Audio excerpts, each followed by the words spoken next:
Friends आपण important question जे ते डिस्कस करत होतो। या अगोदर आपण इकॉनॉमिक्स आणि ओसीएम चे इम्पॉर्टंट जे क्वेश्चन आहेत ते डिस्कस केले। ते व्हिडिओ तुम्ही चॅनलच्या प्लेलिस्टमध्ये जाऊन बघू शकता किंवा वरती आय बटनमध्ये लिंक दिलेली आहे। आपण एफपी चे इम्पॉर्टंट क्वेश्चन डिस्कस करत होतो। त्यामध्ये प्रश्न क्रमांक 4 आणि प्रश्न क्रमांक 5 जो आहे तो यादीच्या लेक्चरमध्ये आपला झालेला आहे। आज आपण प्रश्न क्रमांक 6 पुढील विधाने सकाराने स्पष्ट करा मधले कोणते इम्पॉर्टंट राहणार आहे जे परीक्षेत विचारले जाऊ शकते ते आपण डिस्कस करणार आहोत। प्रश्न क्रमांक 6 जो आहे एकूण 8 मार्क्ससाठी आहे। कोणतेही दोन तुम्हाला 4 पैकी 2 जे आहे ते सोडवायचे। हाय, मी प्रोफेसर निशा, निशा अकॅडमीमध्ये तुमचं वेलकम। जर तुम्ही चॅनलवर नवीन असाल तर नक्की या चॅनलला सबस्क्राइब करा, बेल आयकॉन प्रेस करायला विसरू नका जेणेकरून येणाऱ्या प्रत्येक व्हिडिओची नोटिफिकेशन तुम्हाला मिळत राहील। तुम्ही मला इंस्टाग्रामवर फॉलो करू शकता। माझं इंस्टाग्राम युजर नेम आहे निशा अकॅडमी 94।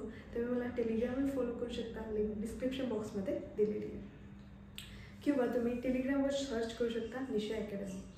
टेलिग्रामवर मी याची जी PDF आहे एसपीची ते प्रोव्हाइड करेल। या अगोदर मी इकॉनॉमिक्स आणि ओसीएमची सुद्धा PDF जी आहे माझ्या टेलिग्राम चॅनलवर सेंड केलेली आहे। सो बघा, पुढील प्रश्न, पुढील विधाने सकाराने स्पष्ट करा त्यामधले कोणती येऊ शकतात।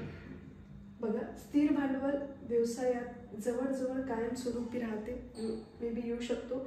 भांडवल संरचना ही मालकीचा निधी व कर्जवू निधी यांच्या मिश्रणाने बनलेली असते। खेळत्या भांडवलाच्या आवश्यकतेवर विविध घटक परिणाम करीत असतात।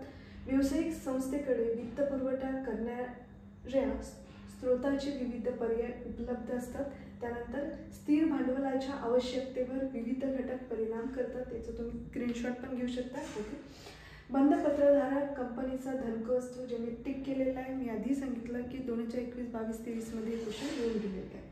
त्यानंतर समहक्क भाग भांडवल हे जोखीमीचे भांडवल आहे।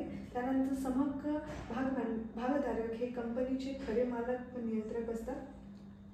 त्यानंतर प्रतिधारण नफा ही वित्त उभारण्याची सोपी व स्वस्त पद्धत आहे। त्यानंतर व्यापारी कर्ज हे रोख कर्ज नाही।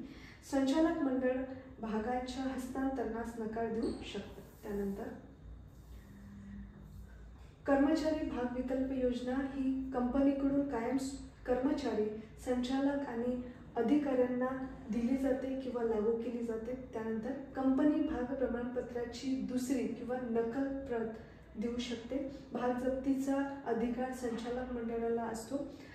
कंपनीला सुरक्षित कर्जरोख्यांची विक्री करताना आपल्या किंवा तिच्या मालमत्तेवर बोजा निर्माण करावा लागतो।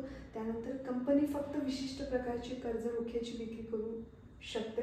त्यानंतर सुरक्षित ठेवी स्वीकारताना कंपनी ठेव विश्वस्तांची नेमणूक करते। कंपनीस ठेव परतफेड निधी खाते उघडणे आवश्यक आहे। त्यानंतर सर्व कंपन्या आम जनतेकडून ठेवी स्वीकारू शकत नाही।